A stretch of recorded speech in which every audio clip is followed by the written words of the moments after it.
Welcome to the Korea Pro podcast. I'm your host, Jung-min Kim, the editorial director of Korea Pro. And I'm John Lee, the editor of Korea Pro.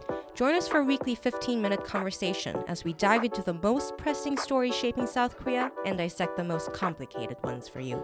From politics to culture, technology to society, we've got you covered. So stay ahead of the curve and never be sidelined again.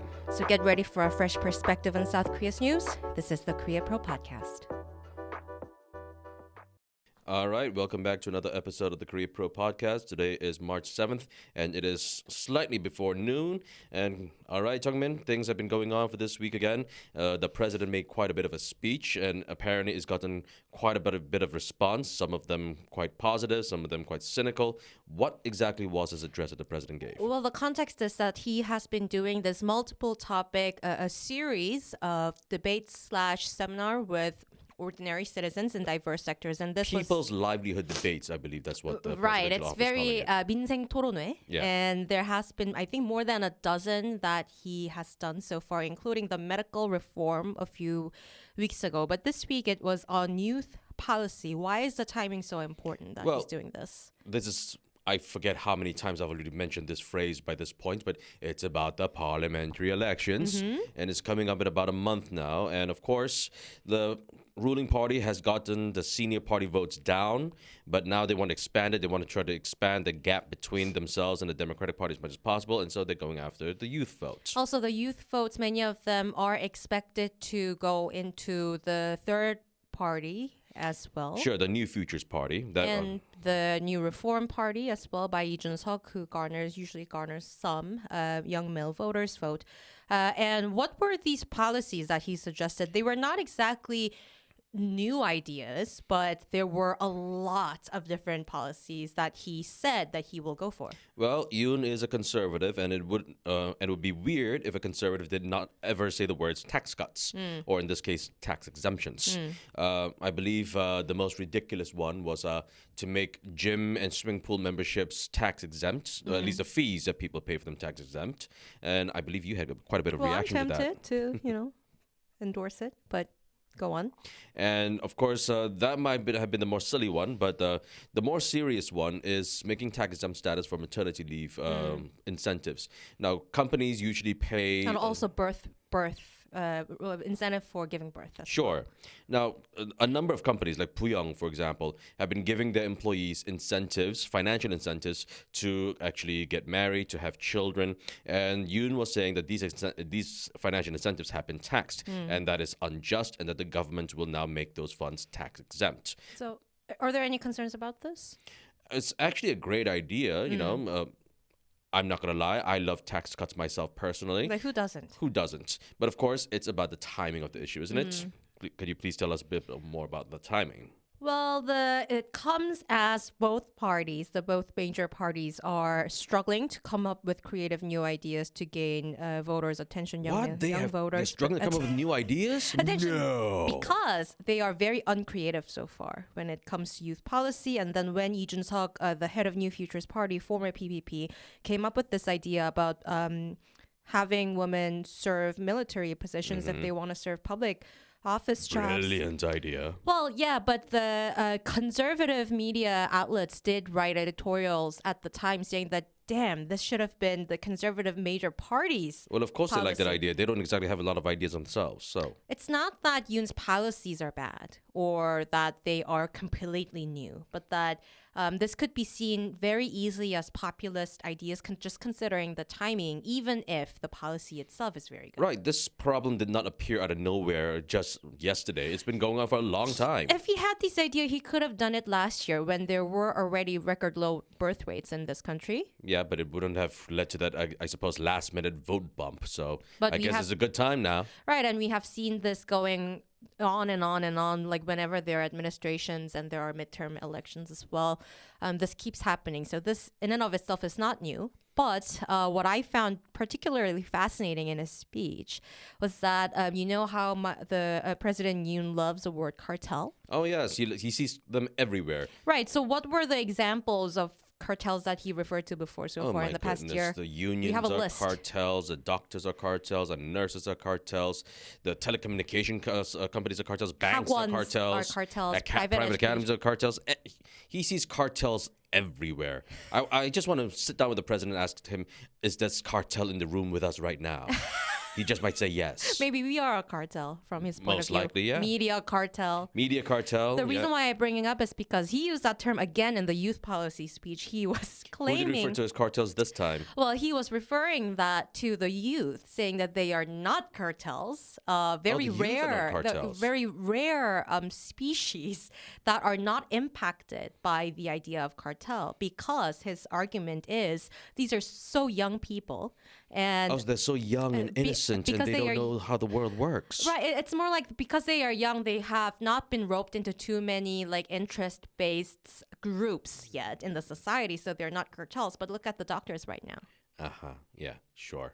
Thank you, Mr. President.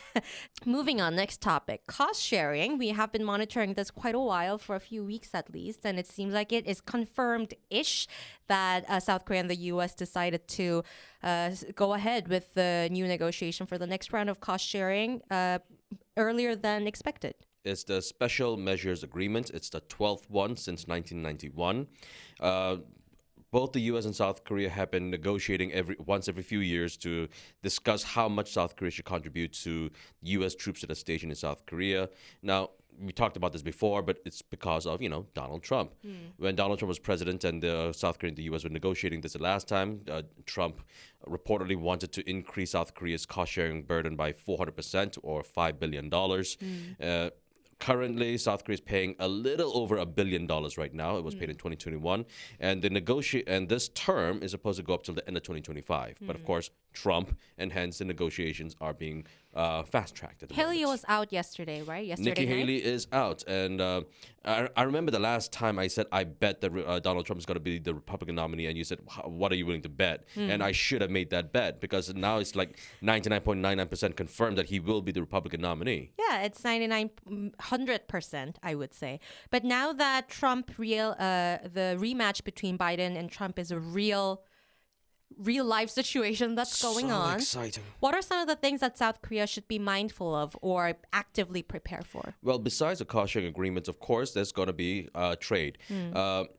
Because Donald Trump is at heart an ignoramus who really just only focuses on trade deficits, South Korea and the U.S. has the trade has not been balanced, so to speak, and has been highly favorable to South Korea.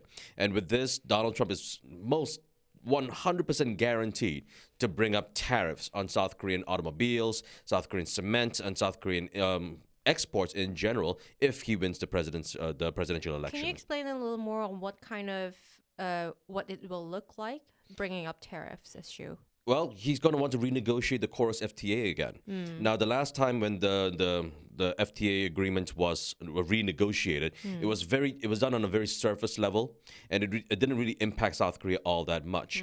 But this time he will be reinvigorated. He's going to bring in his own trade team, and he's going to slap tariffs on what I just mentioned: South Korean automobiles and cement. These are the industries that Trump is most definitely going to want to protect Trump is going to want to protect American automakers, I mean. Right. I'm just going to mention that it's not like Biden did not do that. Biden, although he had, he tends to, his administration tends to use all these moral justifications, or more like, domestic need sort of justification for saying that, or, international economic security or whatever. And there was a lot of give and take between the South Korea and the U.S. during the Biden administration. Yes, Biden had the IRA, the Inflation Reduction Act, and the CHIPS Act, but there was also a lot of negotiated agreements. For example, Samsung and SK Hynix were able to still sell their chips to their Chinese plants, or provide chips to the Chinese plants, despite the CHIPS Act. Now, if Trump becomes president, that all goes out the window. It's really concerning that there's not that much concern from the South Korean government about the possibility of Trump's possible return. Well, back to the cost-sharing deal. Is there going to be, do you expect any difference with the current version? What will be the goal from the South Korean side? Well, South Korea is definitely going to try to minimize the raises that the U.S. is going to expect. Every time this special measures agreement has been negotiated, South Korea has had to pay more every time. But the raises have been incremental. And that's because of all this really long-term and tough negotiations that have been taking place between Washington and Seoul. South Korea pays a little over $1 billion right now, 1.03 if I'm not mistaken, and the U.S. is going to have a demand for more. Now, how much more? Of course, this will depend on what the negotiations are going to be like, but I doubt that it's going to be raised that significantly. Before we move on, can you just please remind our listeners what this shared cost is used for? This mostly is used for housing U.S. troops based in South Korea. Now, South Korea has already paid for a lot of the funds for the new base, Camp Humphreys, and South Korea is going to most likely use that as a justification to say that we shouldn't be forced to pay that much more because of all this infrastructure that we've provided. But it really depends on what the U.S. is going to say. The U.S. has been deploying a lot of strategic assets into the area, and that costs a lot of money too. So the U.S. is going to have a lot of things to back up its claims for South Korea to pay more. From U.S. point of view, what will be some of the things that they can ask for to increase, aside from the housing issue? It's again going to be about the strategic assets. It's about these aircraft carriers and nuclear-capable submarines that have been coming into the area. Of course, as you know, it's about the nuclear-capable bombers that have been coming into the area. I believe not too long ago, the first was it a B-52, B-52? B-52. Thank you. They did the drill with the Japanese side. Right. But yeah, they have been coming in much more often compared to the past few years. And all of that takes up money. Unlock the full Korea Pro experience by joining our community. Stay informed, stay ahead, and never miss a beat on Korean affairs that matter. Subscribe today and transform the way you understand Korea. Moving on, third topic, nurses versus doctors. This has become very, very interesting. So ironic. So what did the nurses, I'll say it again. So what is the government saying now that they will allow nurses to do? Well, now that the doctors have been striking for, 2 weeks now? The government is trying to come up with as many potential alternatives to provide medical care, and so they want nurses to fill in the gaps. Wow. Exactly. Wow. And for those of you who are not sure as to why we're saying wow, it's because last year the nurses had a big protest. They wanted the government to make certain delineations to ensure what nurses are supposed to do and what they're not supposed to do at the workplace. There's been a lot of confusion about that between the doctors and nurses. And compensation for the things that they actually do. Right, exactly. And so the Democratic Party passed what was called the nursing bill. But President Yoon vetoed it, much to the chagrin of nurses everywhere in this country. But now that the tables have turned and the doctors are now striking, the government turns out needs these nurses again. This is fascinating and also a very concerning trend because at the time when the cabinet was going against the nursing bill, they were basically saying that they want to protect the rights of the authorities, of the medical specialists who do their job and not make the nurses sort of spill over to their realm. Right. They sided with the doctors at the time, but now, whoopsie. So the nurses are now backing the, I don't know, are they on the same? I'm confused. Who's on whose side now? The nurses have sided with the government. The nurses are saying, okay, and government has sided with them because they're so thankful now. Right. So thankful. I checked out the health ministry's website the other day, and the health minister had written this very long and complimentary message to these nurses saying, we thank you for your service at this time. It's a few months late. Right, exactly. Politics, of course, always makes for strange bedfellows. Exactly. And this is just another one of those instances. And just to brief you all on what has been happening on the doctor strike, 92% of the, trainee doctors? 92% of trainee doctors are no longer working. And on this Tuesday, government started giving them notices, what's it called?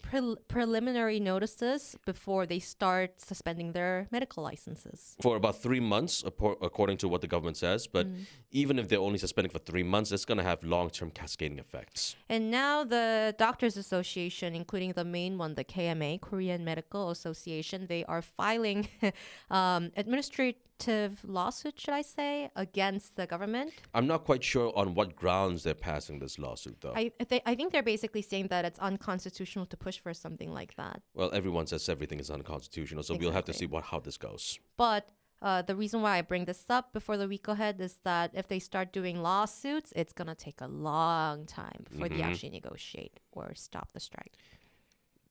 Good news for patients, I suppose. week ahead, what would be some of the most important thing coming up in the next week? So many party defections. And by party defections, I specifically mean from the Democratic Party. Now, who was the Including? latest one? Hong Young-pyo. Hong Young-pyo. And now, why was this person so influential with this decision? Hong Young-pyo was elected multiple times, and he is one of the very high-profile lawmakers in the Democratic Party. What And makes him so high profile? well, he first of all, he is not the pro-Lee Jae-myung faction, and he was the head of many lawmakers who try to voice against Lee Jae-myung wielding so much authority as a DP leader. And Kim Young-ju, the DP deputy speaker of the National Assembly, she's with the People Power Party now, Right. That's quite the change. and also slap in the face for the DP leadership. She was an employment minister under the Moon administration, too. Yeah, and she was elected 4 times, and now it seems that in Yeongdeungpo district, I think it was the first district of Yeongdeungpo, 3 people who are formerly progressive lawmakers, they are going to rival each other. So it's a really well-oiled machine over there, isn't it? Right, but in the coming week, it seems maybe the defections and all the intra-party rifts on both sides of the parties, major parties, it's going to calm down a little bit now that it's only a month left. They better calm down. They have to stop the hemorrhaging, and they're Yeah. just bleeding all over the place. And with the DP, the calming down sort of trend started with Im Jong-seok, President Moon Jae-in's former chief of staff, saying that he accepts the party's decision, and a lot of other DP lawmakers who The were party's cut decision off for what? for cutting him off. Okay, but he's not a lawmaker. Well, He never was. cutting him off from running this time. Got it. Okay. Because he was scored very low, which I wrote an analysis about last week. Check it out. But after he said that, many of the other DP lawmakers also notified the leadership that they accepted. Sure, everyone in the party has their own plans. Right, but although wasn't there this really weird incident with the People Power Party lawmaker who tried to kill himself? I'm not quite sure what his name is, but he was quite unhappy with the way the PPP was running things, preventing certain lawmakers from running for office. He was a preliminary candidate. And because he was unhappy with the way the PPP was doing things and disqualifying him, he decided to self-immolate. Not once, not twice, but 3 times. And he failed. And I'm not quite sure if he's going to go to prison or not. And is he going to prison? What's happening with him? I don't know. Okay, but yeah, 3 times self-immolation attempts. And also there was a DP candidate who was trying to protest the leadership's decision that he scored low, and he started a hunger strike. Right, for 3 days. What did Lee Jae-myung say about the hunger strike? I believe he said that this is not going to change anything. Right. Which is also quite ironic considering how long he had his own hunger I strike. think he said something like 투정 부리지 마라. I'm not sure how to say that in English. Don't. Don't have a temper tantrum? It sounded something like that. Yeah. Yeah. And another major thing next week, which continues from this week, is the U.S.-South Korea Freedom Shield joint drills. It's a springtime large-scale one with a lot of field training exercises. We have seen some live fire exercise, but not big guns yet. So I'm looking forward to seeing maybe some of them. It's always exciting when things go kaboom. Right, but it seems like both South and North Korea sort of cautioning so that they don't escalate things too much. It seems they're not doing anything near border, for example, right now. Sure, you didn't write this for Korea Pro, but you wrote this for our sister site, NK News. Yes. And we haven't seen any releases so far about the UNC member states participating in the Freedom Shield training because North Korea particularly protested this idea. It could be interesting to see what kind of drills the UNC member states will be participating. I assume it's going to be something about defensive measures or a supporting role. Sure, everyone needs a supporting role. And right now, the drone show is going on in South Korea, Busan, I believe. Hello, Juna and Treyas. They are at the drone show monitoring, catching up with some of the latest assets that South Korea has produced. Yep, there's been a lot of drones going on at the Busan Expo, and I'm sure that if you don't read about it in the Korea Pro, you will also hear about it once the technology leaks somewhere. And that's a wrap. Thanks for tuning in. If you want to know more, sign up for our daily executive briefings. We brief you on all you need to know from the past 24 hours and why they matter every morning in your inboxes. Don't forget to subscribe to our podcast for your weekly dose of insight. And until next time, I'm Jungmin Kim. And I'm John Lay. Stay connected, stay informed, and we'll see you next time on the Korea Pro Podcast.